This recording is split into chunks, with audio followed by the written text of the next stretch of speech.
Cops are cheaters. If you don't believe me, you're not going to take my word for it. Talk to a retired cop. I did.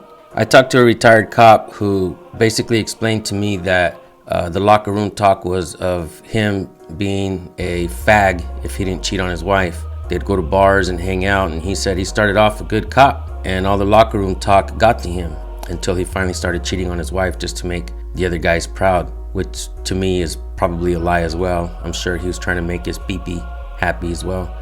So these guys, they cheat on their wives, okay? This retired cop in particular, you guys, some of you might know who I'm talking about, and this particular cop cheated on his wife, lost his family.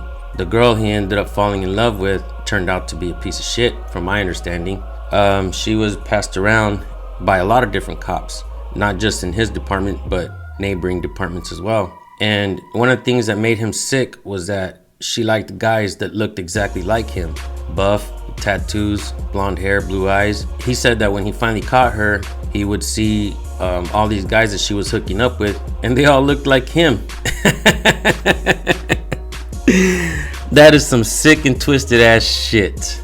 But I gotta say this, man, retired cop that I used to speak to, you did this to yourself. And every time I used to speak to you, you used to cry and pout about things that you did and yada yada, whoop-de-whoop, crying and crying. Man, didn't nobody want to hear that shit. I gave as much as advice as I possibly could, you know, move on, move forward. Your ex-wife definitely has a reason to be pissed off at you when she calls you a fucker and an asshole. Take it as a man. You did that to your family. You left your kids and your wife for a hoe. And now your ex-wife has found another man, a real man, probably not a cop. And now she's happy in life. The other woman is happy in life as well because she's still hooking up with cops that look exactly like this guy. And now this guy is alone and had all the time on his hands. And he tried to use that time to distract me in my work. And all he wanted to do was cry and cry and cry and cry. I got sick of it, so I cut him off. And after I cut him off, he started making allegations that I was giving him thumbs down and saying that he checked the IP address and that the thumbs down came from Bakersfield, which is totally a lie. But anyways, I wanted to share this with you guys because I think it's important that we understand that there's some kind of brethren, like a brotherhood in policing. And even if you go into policing and you believe you're gonna be a good cop or whatnot, that locker room talk will get to you. When you hang out with these cops at the bars, at the end of the day, their propaganda is gonna get to you. They're gonna call you a fag if you don't cheat on your wife. They're gonna call you names, and eventually you're going to turn into a real piece of shit. What I do commend this retired officer that I used to speak to, what I do commend him for was at least being honest. Nobody wants to really hear another man cry.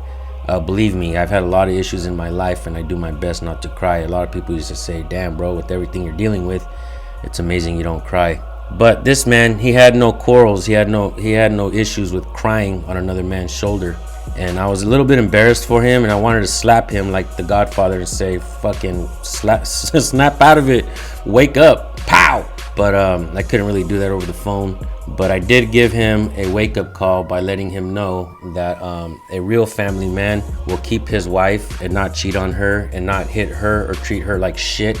I've been with my wife for 18 years, and I want to say that we have had nothing but good moments together. And I am so happy to have found my best friend on earth and get to spend my days with her. I guess that makes me a better man. Now, this guy considers himself a better man. He used to always boast about, I'm one of the smartest men on earth. I know what everybody's thinking.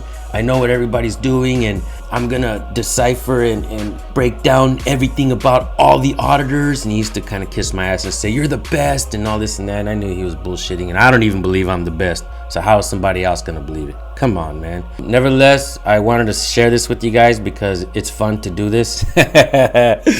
I'm just gonna drop it here. I'm gonna leave it alone. I hope you guys got something out of this. Thank you guys for tuning in and listening. I'll see you guys soon. Peace. Don't do that, okay? Don't do what, nice lady? Don't film me. What do you mean? Why not? Okay. 911. 911, 911. 911.